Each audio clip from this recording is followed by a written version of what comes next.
los filisteos se estaban preparando para ir a una batalla campal contra los hebreos, y Aquis había dispuesto de los servicios de David para que fueran a la guerra en contra de su misma gente.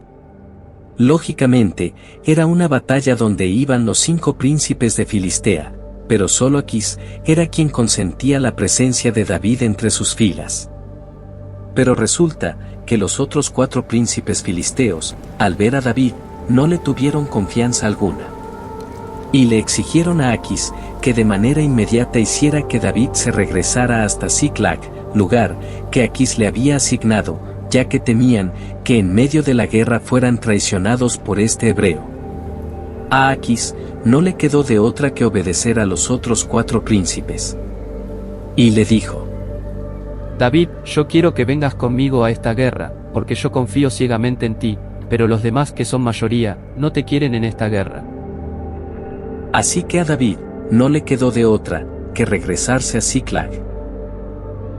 Cuando David y sus hombres vinieron a Ziklag al tercer día, los de Amalek habían invadido el Negev y a Ziklag, y habían asolado a Ziklag, y le habían prendido fuego.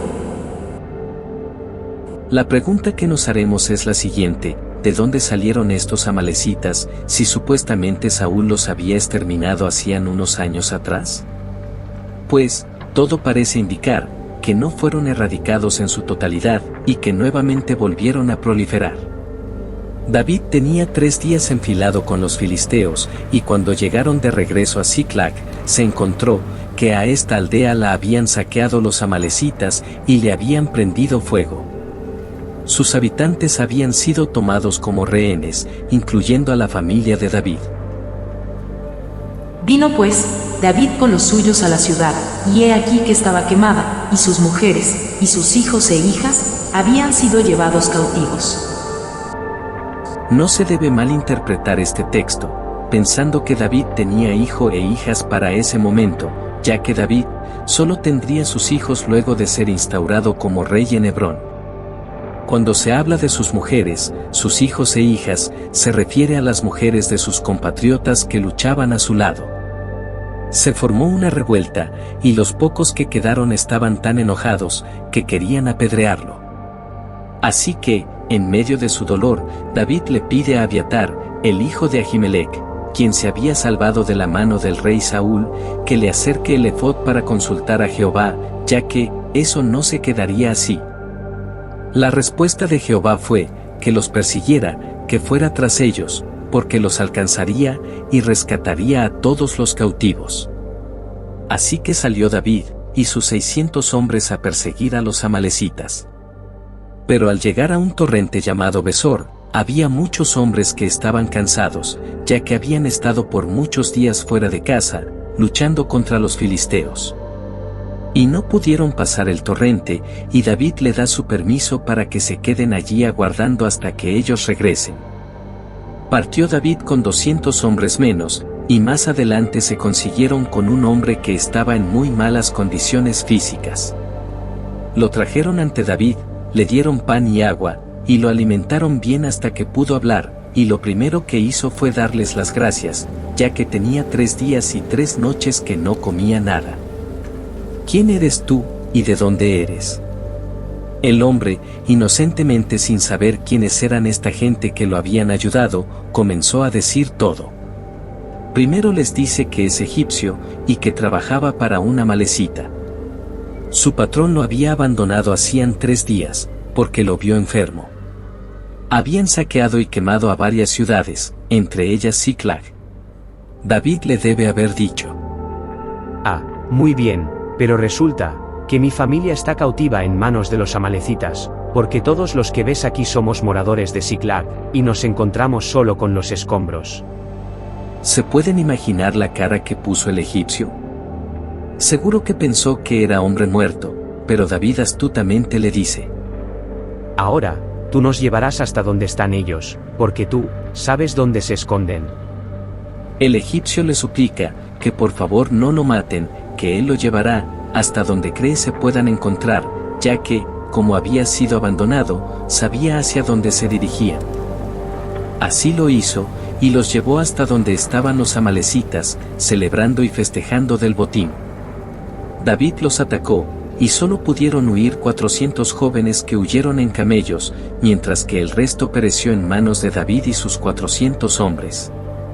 Lograron rescatar a todos los rehenes vivos, todas sus pertenencias intactas, y aparte, se trajeron todo lo que les habían robado a los vecinos de Judá, lo cual fue devuelto por David a los ancianos. Luego de esto, ciertos hombres de David estaban molestos con los que se habían quedado rezagados en el torrente de Besor. Y no querían dar nada del botín, solo regresarle sus mujeres y sus hijos, ya que para ellos, estos rezagados eran unos incompetentes y flojos. Por supuesto que, ante esta rebelión, David los pone en su lugar y les deja bien en claro que a ellos también les tocará parte por igual. No se debía menospreciar al que se quedaba con el bagaje delante del que subía a la guerra. Era un claro ejemplo de equidad y nadie podría alterar esa orden. A todas estas, no sabemos si David le perdonó la vida al egipcio, pero es muy probable que sí. Mientras esto ocurría en Gat, los filisteos entran en una cruenta guerra contra los hebreos, al mando de Saúl y sus 3 hijos mayores, una guerra donde el mismo Saúl sabía cuál sería el resultado.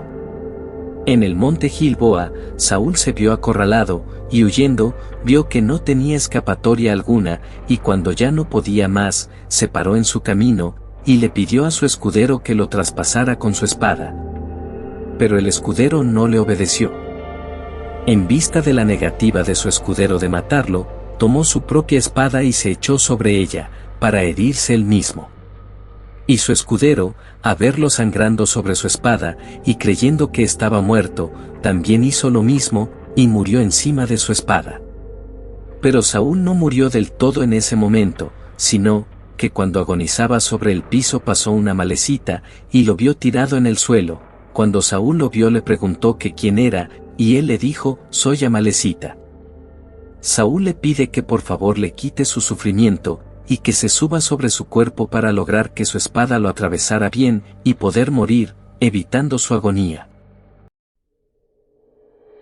El amalecita, antes de hacerlo lo observa bien, y ve, que su herida es grande y mortal, y se dice a sí mismo: en verdad, creo que, de esa no se salvará, es mejor ayudarle a morir, y que no sufra más el rey, antes que vengan sus enemigos.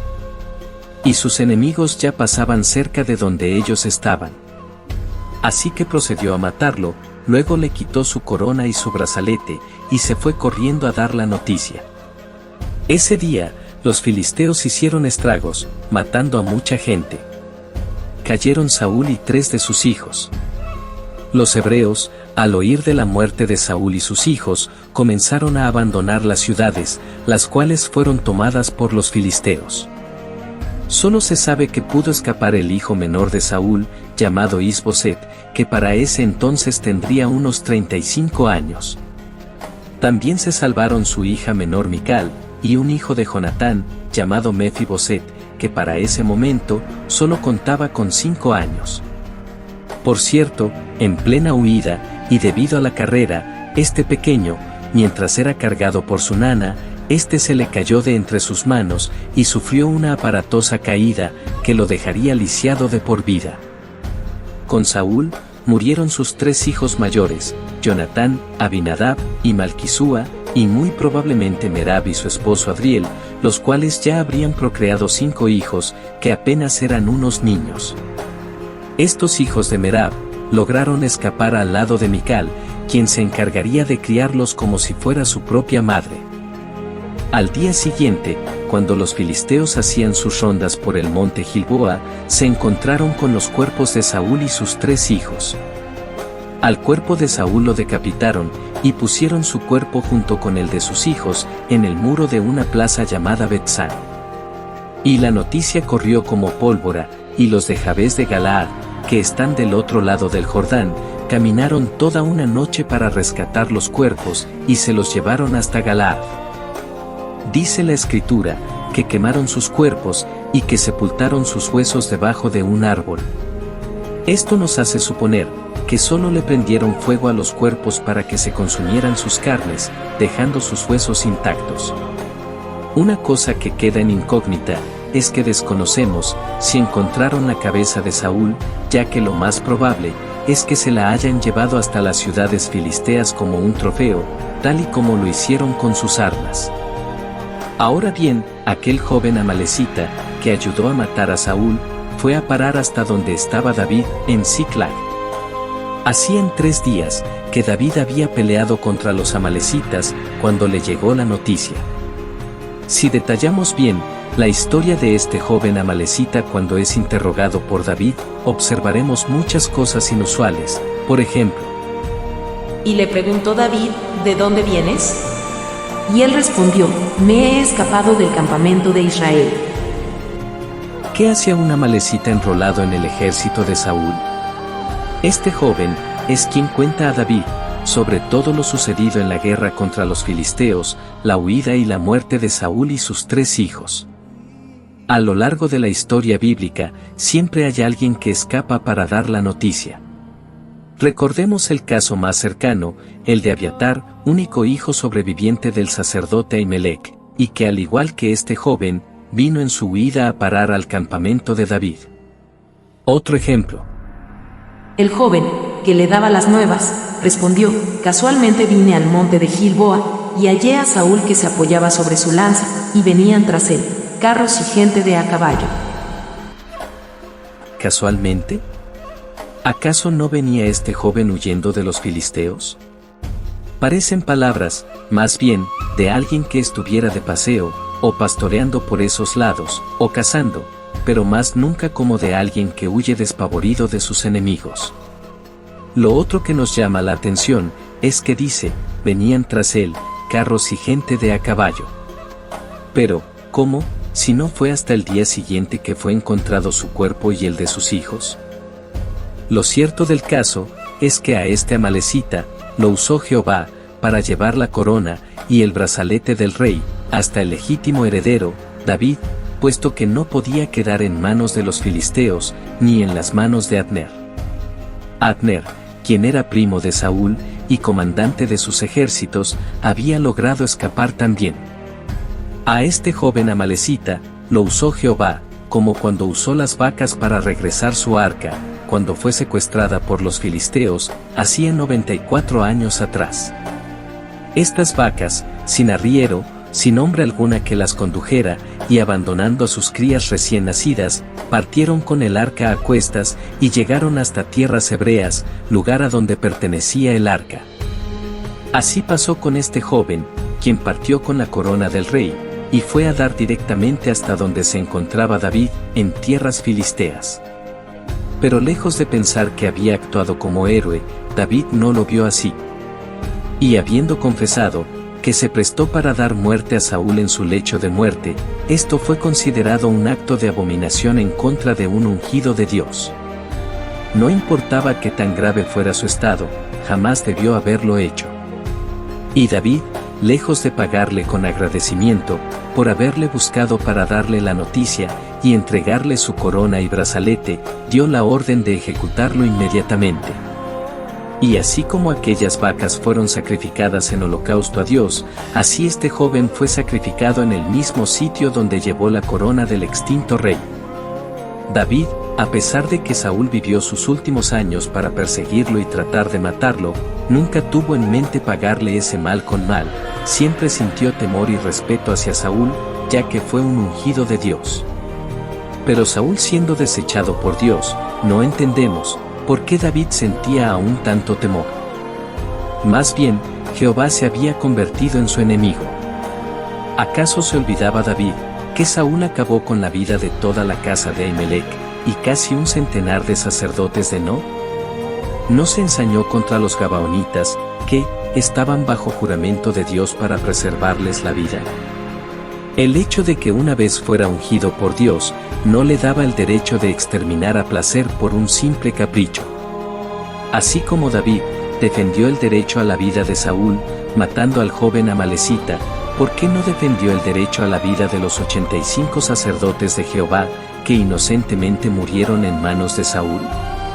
Podemos pensar que a veces, la vida es más justa para alguno que para otros. Pienso que Saúl, una vez desechado por Jehová, podía morir en manos de cualquiera, tal y como le sucedió. El luto por Saúl y sus hijos se extendió a lo largo y ancho de las tierras hebreas.